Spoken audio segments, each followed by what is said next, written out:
Les habits neufs de l'empereur d'Andersen. Dire la vérité n'est pas toujours chose aisée, surtout envers les grands de ce monde.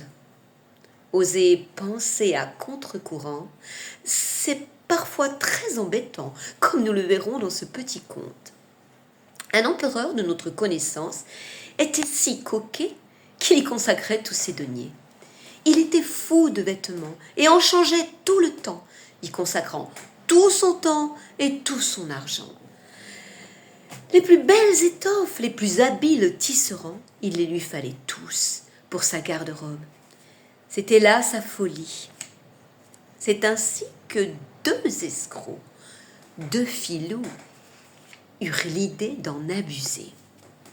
Ils firent courir le bruit qu'ils pouvaient tisser la plus belle des étoffes qui avait la propriété d'être invisible aux yeux des sots.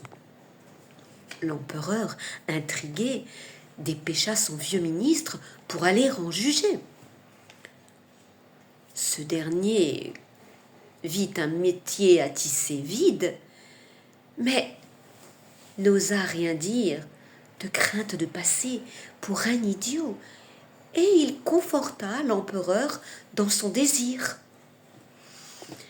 L'empereur, impatient de se faire ce nouvel habit, passa commande et distribua force argent. Quand vint le jour des essayages, entouré de tous ses courtisans, ils s'exclamèrent « Oh, quelle magnifique soirée! Quelle beauté !» L'empereur vit qu'il n'y avait rien, mais de crainte de passer lui aussi pour un idiot, il n'osa rien dire. Vint enfin le jour de défiler devant ses sujets, dans ses plus beaux atours. La foule s'écriait « Quelle magnificence! Quels beaux vêtements !» Quand soudain, on entendit une petite voix, la voix d'un enfant. Mais l'empereur est nu. Frappé soudain par l'évidence, la foule reprit en chœur.